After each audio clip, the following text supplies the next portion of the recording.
మరి నేనే తప్ప ఏది లేదని చెప్తున్నారండి. అంటే చూడండి, మనం ఈ భూమి మీద మనం పుట్టి ఏదో కాయ కష్టం చేసి బ్రతుకుతామండి. పరిశుద్ధ గ్రంథం బైబిల్ చెప్తుందండి, నరుడు ఆయుష్ 60-70, అధిక బలం ఉంటే 80, ఆయాసమే దుఃఖమని. ఇక్కడ కొంతకాలమేనండి. పరిశుద్ధ గ్రంథం బైబిల్ చెప్తుందండి మనం ఇక్కడ ప్రయాణికులమై ఉన్నామని. అయితే ఇక్కడ శాశ్వతం కాదని అందరికీ తెలుసండి.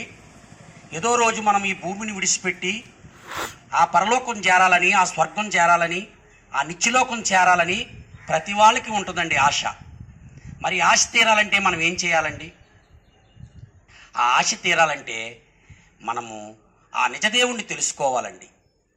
ఆ నిజదేవుణ్ణి తెలుసుకుంటే ఆ ఆశ తీరుతుందండి. ఆ పరలోక రాజ్యము, ఆ స్వర్గము, ఆ యొక్క నిత్యలోకం అండి. ఆ నిత్యలోకం అన్నది శాశ్వతమైందండి, ఇది అశాశ్వతమైందండి. ఇక్కడ కొంతకాలమేనండి మనం జీవించేది.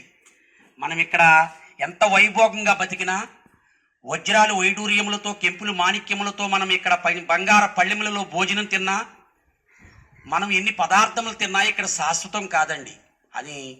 కానీ ఆ నిత్య జీవం అండి, అది శాశ్వతమైందండి.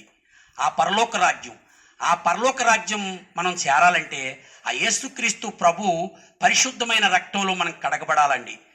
ఆ రక్తము పాపం లేదండి.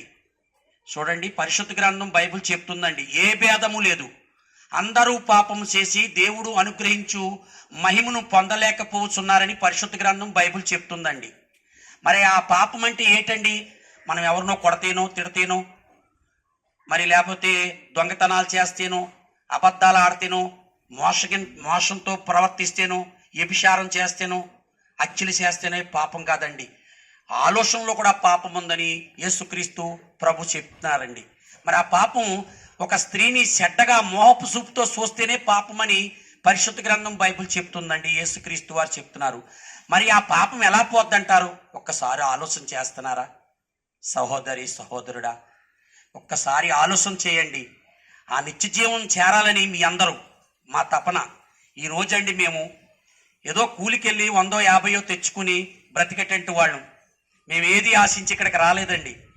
మా సేవకులు సుధాకర్ గారు మరి ఆయన కొంత హెచ్చించి, ఆయన కష్టార్జితంలో కొంత హెచ్చించి ఈ చుట్టుపక్కల గ్రామాలన్నీ తిరిగి కొంతమంది అయినా మారకపోతారా, కొంతమంది అయినా నిజాన్ని తెలుసుకోపోతారా, ఆ నిత్య జీవంలోకి రాకపోతారనే ఆలోచనతో వారి కష్టార్జితంలో హెచ్చించి వారం వారం ఇలా వచ్చి బళ్ళల్లో పెట్రోల్ పోసుకుని మీ గ్రామాలు తిరుగుతున్నామండి.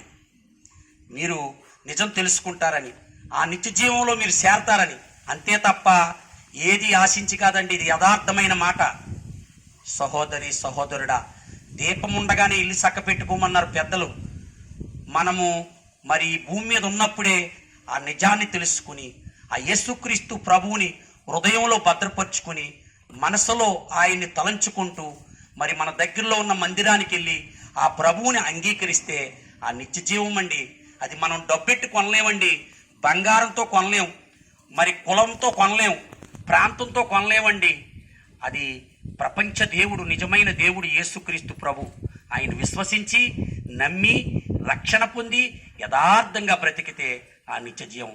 కనుక మీరు ఈ మాటలు వినుస్తున్న ప్రియ సహోదరి సహోదరుడా, మీ దగ్గరలో మందిరానికి వెళ్ళి ఆ ప్రభువుని విశ్వసించి రక్షణ పొంది ఆ యొక్క పాస్టర్ గారు మరి మీకు చెప్పినట్టుగా మీరు విని వెళ్తే మీకు నిత్య జీవం అండి.